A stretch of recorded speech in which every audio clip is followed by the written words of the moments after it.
Ladies and gentlemen, presenting Tim Brown for enshrinement into the Pro Football Hall of Fame, Donald Kelly.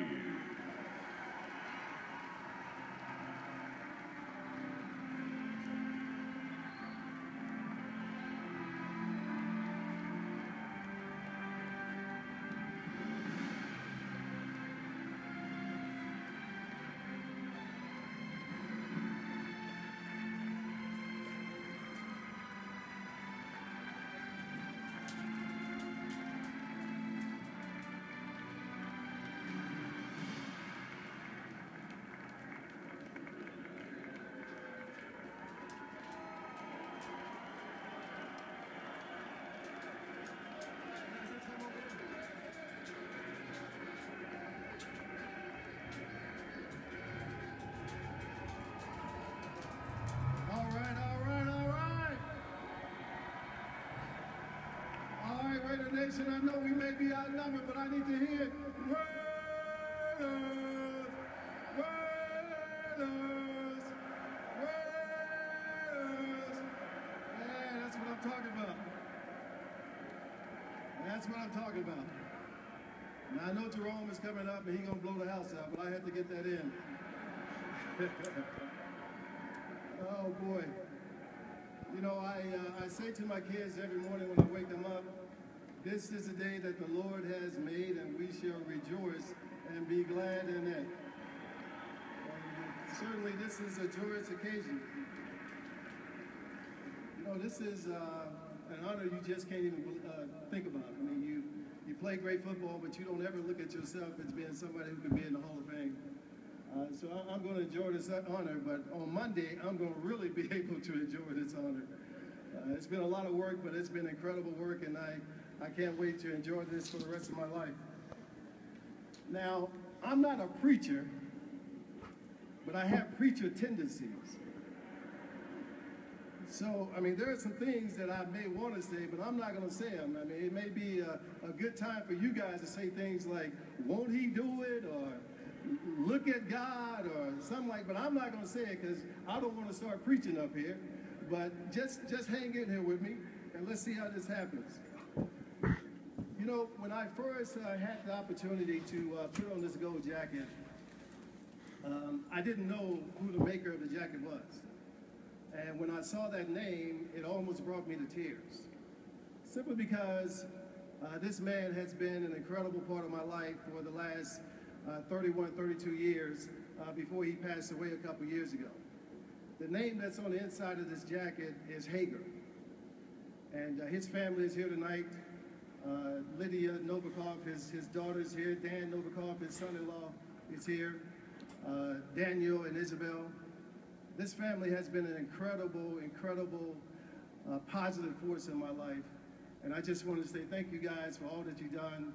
And you guys know I love you.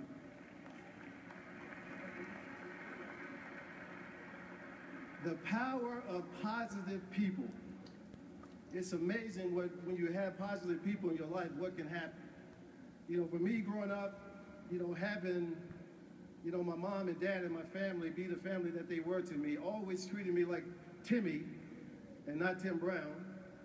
Now, I don't want to start talking about what my big sister did to me because, you know, they may still be able to prosecute her for some of that stuff. But it made me into the man that I am today. You know, my story may be implausible to some, it may be improbable, simply because things happened in my life that without those things happening at the exact time, this wouldn't have happened. You know, when I was 6 months old, I had a little accident, ended up getting infected and ended up going to the hospital.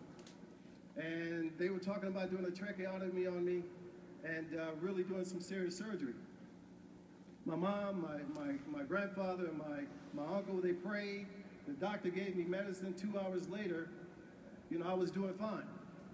And my mom said from that day on that she thought that God had something special for me.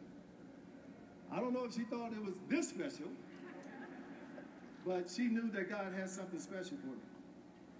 You know, I started playing this great game on the playgrounds of Mount Auburn Elementary in Dallas, Texas, and went on to continue playing at J.L. Long Buccaneers. I started with the Buccaneers and I ended with the Buccaneers. But really where I learned how to play this game was on the streets of Culver. Now, if you can imagine this, there's a concrete street, and there were two sides, and on each side there was a patch of grass. So we used to call it throw-up football. You throw the ball up, whoever gets it, you get the run. Well, if you got on the sideline, though, you got tackled.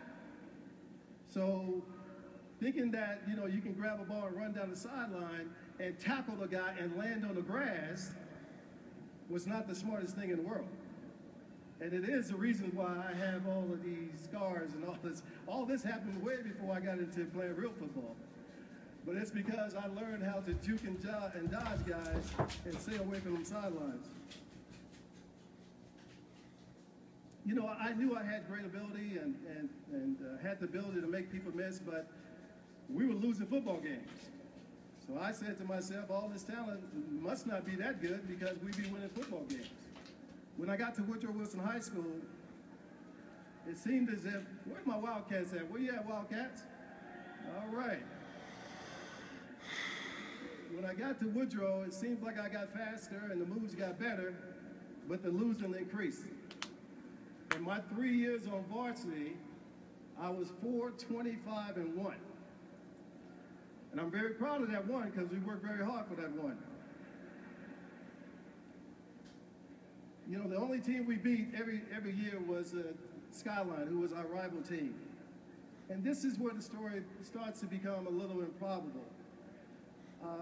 We were playing Skyline my junior year, and the University of Notre Dame came to recruit one of the Skyline's players. They didn't know anything about me. On that particular night, I had a kickoff return for a touchdown, I had a punt return for a touchdown, I had a long punt for a long pass for a touchdown, and I had a long run for a touchdown. Now, that was a great night. Now, if Notre Dame would have came the week before, I scored one touchdown.